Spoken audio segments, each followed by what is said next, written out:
เกมล่าสุดมีทั้งความน่าผิดหวังและแสงสว่างที่เริ่มปรากฏหอยลุ้นอีกแล้วนะครับ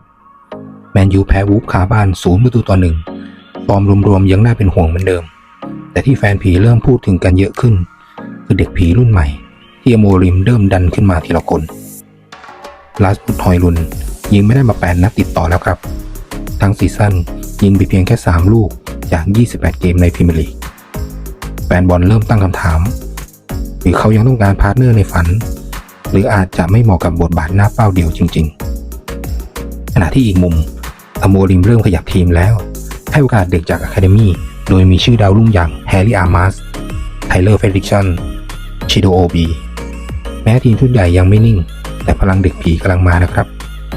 นี่อาจเป็นสัญญาณการเปลี่ยนผ่านที่แฟนผีต้องอดทนและให้เวลานี่คือเสียงแฟนผีจากปีศาจแดงโฟร์เอเวอร์ขอบคุณครับ